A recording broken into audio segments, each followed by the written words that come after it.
What's up guys, how you guys doing? It is me, Ken and Miko, aka Ocean Crash, and today we are going to talk about how to change an O2 sensor on a 2013 Cadillac ATS and any similar models. So you guys have been wondering where all my Cadillac CTS videos have been going. Someone totaled my car. They drove into me onto oncoming traffic. I kind of wrote this in the comment section of my other two videos, and I got an ATS instead. So I'll give you a little vision of how this looks, this car. So this is how I got it. It doesn't, my current OBD2 code doesn't necessarily tell me the O2 sensor, but it did before, and I'll tell you how to check whether it's upstream, downstream, which bank. And how we're gonna do that is you gotta make sure you have a OBD2 scanner. Okay, and I'll show you where to plug that in. I'm actually gonna show you first since it's hard to kind of get in there. You gotta go underneath. So it's right here. So you gotta put it in there. The code will read out, and I'll show you exactly how to figure it out. So prior to me grabbing this car, prior to me scanning this code, I did scan this before a while ago, and it said upstream sensor. So before that code went away, now I'm getting an engine run bank lean. So we plugged it in, we turned it on, and immediately it scans. So you'll see it scan, and then once it scans, it says vehicle selection. You guys already know this stuff. Automatic, yes, it's my car.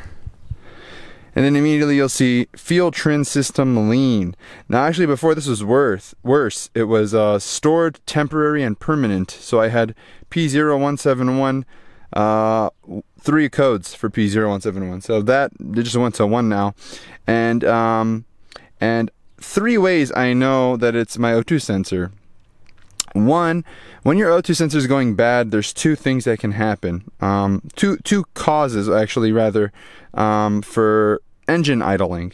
So what happens when you turn on your car, you'll see it in the RPMs. My car is off right now. I'll turn it on actually. Let's see. One thing you'll know you'll have a bad O2 sensor is your RPMs will kind of go up and down. Maybe a lot, maybe a little, but mine does it after a while. And when I drive, you can really hear it. And you see now my code is gone. My engine code is gone. I usually have a check engine light, but there you go. You'll see it right now. It'll idle, it'll go up and down. You guys can see it moving. And what the car is trying to do when it does that is it's trying to balance the oxygen and fuel ratio. So sometimes it'll go up to compensate for fuel, or sometimes it'll go up to compensate for gas. And sometimes you really want to know, hey, my engine's running lean. Is it fuel, or is it gas, or is it the O2 sensor? Well, this is how we find out. So first of all, I know because I had the code previously on my car. Second of all, I'll show you how we also know. So let's go here. We know my car's adding a lot of fuel to this car. I know that because I can show you how. So let me double check. Let me demonitor test. 1 moment please. Okay, so we can actually check each sensor. You can check, so if I press this FF, it kind of gives me like the stored error codes of the readings for when the error code happened. So we can see fuel system 1CL and a second fuel system calculate. And where we're gonna wanna go is check short-term fuel train and long-term fuel train, B1. So if I'm not mistaken, short-term is downstream, long-term is upstream. So yeah, so we know that the short-term and long-term, they want to be within -10 and 10%, and my long-term is at 29.7%. Now we know my car is trying to compensate that by adding more fuel. And how do I know that that's actually happening? My average fuel economy is 12.5 miles per gallon. Now my car runs at around 20 city, 30 highway, and the lowest I've gotten it is around 19. So 12.5 is pretty terrible. And again, when I rev my engine, I can hear my catalytic converter kind of like compensating and throwing in more gas. So the values you want them to be is around -10 to +10. The closer to 0, the better. So we can see that long-term FT fuel trim is at 29.7, so I would say it's about 19.7% higher than what we want it to be at. And you can actually check individual fuel sensors. So if I press this M button, which takes me to the main menu, and I press System Tests and OBD Monitor Test, it'll allow me to check each individual component within this car. In specific, we want to take a look at the fuel, the O2 sensors. So we'll look at O2 sensor bank 1, sensor 1. So we can see it'll you can even read. If you want to ignore the numbers, you can do that. Just read. If you don't know how to read the numbers, just check the status. The computer will tell you whether the numbers are good. If you're a little bit more techno, advanced, and you can go ahead and look at the numbers. So we can see error code reading 1 out of 8. It's okay. Next. 2 out of 8. Okay. Next. This is all short. This is all system. The sensor 1.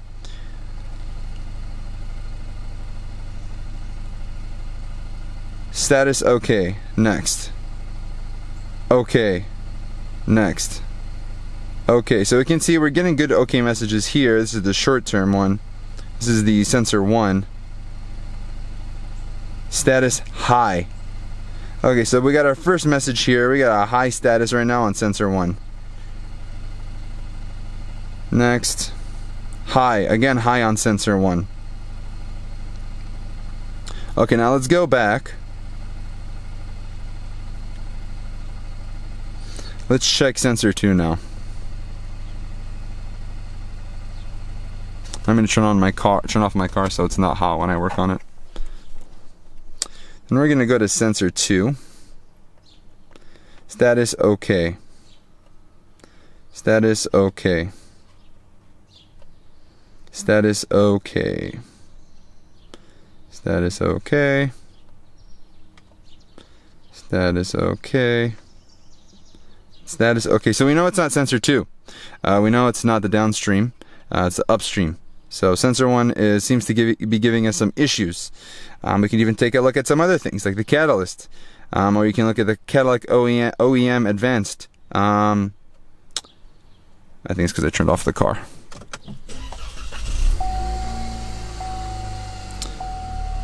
Let's see, OBD monitor test. One moment, please. Now sometimes it'll read off stored values.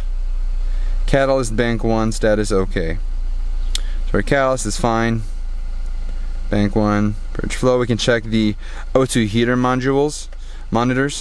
So this will tell us kind of the heat components. So for example, high, again, sensor 1. This will kind of tell us a lot of the times what will happen. See, how do I go back? A lot of the times what will happen is that when your sensors are heating up and they're not reading correctly, they'll get hot. That's happening with my Honda CR-V right now as well, which I replaced the sensors and Cadillac to convert on that as well, and I'm still having issues, so I'm going to assume it's the wiring now. But let's take a look. We can check misfire cylinders, and we can even do that too. So a lot of reasons why you'll have issues with your short-term and long-term, or engine bank running lean. It's multiple reasons. One could be the sensors. 2, it could be you are having a misfire in your cylinders, your ignition cylinders. It could be a spark plug on rare situations. It could be fuel injectors. It also could be that you're having air enter your cylinders. So what you can do, and you can find plenty of videos of this online, is you can remove the top of your engine and kind of look at the cover where it seals the fuel injector cylinders, and check to see if the bordering cover that seals and prevents air from coming in is like old or cracking, or maybe it's just not doing its job and you just need to repair the seal. That'll save you a lot of money. But yeah, plenty of issues, and I can go over them in a later time. But let's go ahead and change this catalytic cylinder. Okay, so we went ahead and we figured out we needed a new sensor. Say your car read the code, you needed a new O2 sensor. So I went, and I always buy all my parts from Rock Auto. So I went to Rock Auto, bought a certified part for the upstream sensor. As soon as we open it, We'll get a nice little manual,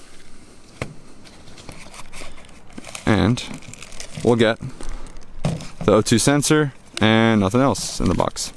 Let me go ahead and throw that to the side. Alright, so let me go ahead and open this. So a lot of people will open this up and they'll say, okay, I got this nice O2 sensor. I obviously just screw it on and then I plug the switch in. And then we also get this liquid. Now a lot of people are saying, hey man, what is this liquid for? What does it do? I'm so confused. Do I put it in the sensor? No, you don't. Doofus. This is anti-seizing liquid. Kind of looks like copper-ish liquid, and you basically just want to put it around these rings right here to prevent it from seizing and kind of getting stuck in there when you're trying to get it off in the future. So yeah, just nice little anti-seizing liquid, pretty cheap, pretty easy to kind of use, and you can buy these separately as well. But yeah, so that's the use of it. Do not, I repeat, do not throw it in the sensor. Don't do that. Okay, so we've got our sensor. Now the next step is going to be to make sure your car's not burning hot. So I had the car on for a little bit and it's already hot. So we're gonna wait for the car to be cool to touch. Now it is a hot day outside, so it won't get completely cold, but we can tell that my sensor is really hot just by touching it. So I'm gonna wait a few minutes, maybe 10, 20, 30 minutes, wait for the car to cool down before I remove this sensor. And you can already tell just by looking at it, it looks pretty old, the sensor. So we're gonna go ahead, and before you unscrew that sensor, what you're gonna wanna do is remove the switch. So the easy way by doing that is just follow this cord, see where it plugs in. We can see that it plugs in, this cord follows through all the way and plugs in right there. So all we're gonna have to do is unplug that, and as soon as you plug that, the sensor is officially unplugged from the computer. Now, I mentioned to you guys earlier, if you didn't skip, that there could be some engine leaks if your sensors are reading poorly, or if you're having a lean issue. So what you will do for the ATS 2013, let's remove this screw and remove this cover. You want to remove that whole cover. You just remove the screw, remove that engine fluid cover, and remove this top cylinder, the top cover. I'm trying to work quick here because it's kind of raining, but when you remove this from the top of your car, you're going to kind of have it placed this way in the 2013 Cadillac ATS. It's going to be like this, and it's going to move up and down, but it's not going to come out. There's just some pressure clips at the end right here, and basically you just got to tug it off, and I'll show you where it tugs in. It tugs in right over here, left and right. You can kind of see the notches right there and right there, and it'll kind of snug in tight there. So again, you just pull it. It's nice little like plastic rubber clips. Just pull it and it'll come off. Now after that, we have access to pretty much the fuel injectors, the ignition coils, the spark plugs. You're gonna have your nice ignition coil over here, and if you kind of like unscrew this and pop it out, you can get the ignition coil. You get the spark plug inside the ignition coil, or kind of screwed into the bottom of the engine. And then we have, all right, my car has cooled down, and I went ahead and undid the clip for the O2 sensor. It's sensor right here. The clip, it connects in. Trying to find it. It's hiding. It connects into here. So it's going to be hard to take off at first because you probably are like, I don't know what to do. But it's basically, it's clipped in, okay, and you need to pull these two pieces apart. And before you do that, you have to lift up this safety clip. It's pushed down, you need to push it up until it's in this position. So you see right here, see this little bump? This little bump that's right here, it's going to be down here. It's going to be like this. Oh, actually I can't push it down now because it's not clipped in, but yeah, it's going to be pushed down. So after that, after it's pushed up and it's this height, you want it to be level with the sensor. You have to push with all your might, split them apart. Once you split them apart, try not to get that one loose or get anything stuck in there. Keep it clean, safe. You have the top part of the O2 sensor complete. Now if you have an O2 sensor socket, you put it in there. I've never really used or bought one. I just use a wrench. So I'm going to go ahead and remove the O2 sensor. And then in the same sense, we removed the old sensor from here. So, and just for comparison, see if I can grab the old sensor. Number 2. Now O2 sensors are pretty delicate, so if you have a new one, try not to slam against things. But this is the new one. It's the old one. You can tell that's a lot more black, specifically from the exhaust and from the fuel. So it's not really focusing that, or probably is focusing. It's just it's really humid right now. It's like probably 90% humidity. So, all right, and then you see this right here. This is anti-seize. I applied that just now. So this is, you want to put it only across the threads. That's the anti-seize I was talking about earlier. And then what we're gonna do, you're gonna put it in right there. That's where it goes. You wanna try to use your finger or use like a paper towel, but try to make sure it doesn't rip, and just clean the threads. So you know, when you put in the new air fuel sensor, you're not taking any gunk and shoving it into the catalytic converter or the air fuel intake system. So you're gonna want to do that. Clean it up. We're gonna have a little bit black. That's really normal. Clean it. Okay. It's not gonna be spotless because you have to keep in mind the catalytic converter is pretty much all black. So it's gonna be dirty all the time. But you want to make sure that the anti-seize is never on the converter. It's never on the sensor itself, the O2 sensor. Just put it on the threads. It'll push up. This is pretty good. Again, never want it there, but we're gonna put it in there, and you're just gonna tighten it.